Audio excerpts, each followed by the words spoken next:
नाज़रीन, जामशोर में national transmission dispatch company के मुलाज़िमनि मुतालबनि जी मञता लाइ एहतिजाजी मुज़ाहिरो कयो आहे। इन वाले सां वीडियो लिंक ते मौजूदु आहे अली मुराद चांडियो।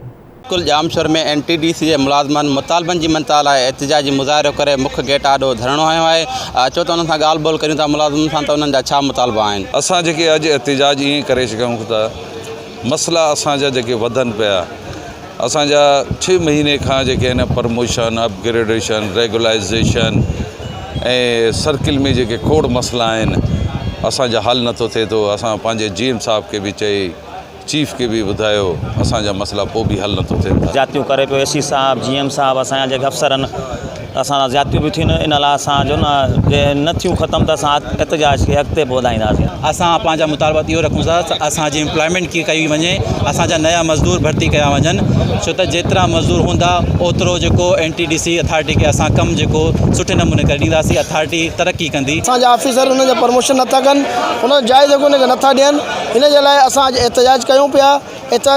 इन जे लाइ बि आहे असांजा खोड़ माण्हू अहिड़ा आहिनि जेके असांजा ऑफिसरनि सां ज़्यादती करे वेठा आहिनि, उनखे तंग कनि था, परेशान कनि था, पाण 20 ॾींहं ऑफिसनि में नथा अचनि, असांजे माण्हुनि खे जेका आहिनि उनखे तंग कनि था। इन जे करे कम जे करे जेका उनजो हक़ न आहे उनखे हक़ नथा ॾियनि। हमारा अथॉरिटी से मुतालबा है कि 500 kV इनका ग्रिड स्टेशन को नॉन रेजिडेंशियल कॉलोनी डिक्लेयर करा जाए और वहाँ पे मज़दूरों के लिए जो है वो सहूलतें दी जाएँ।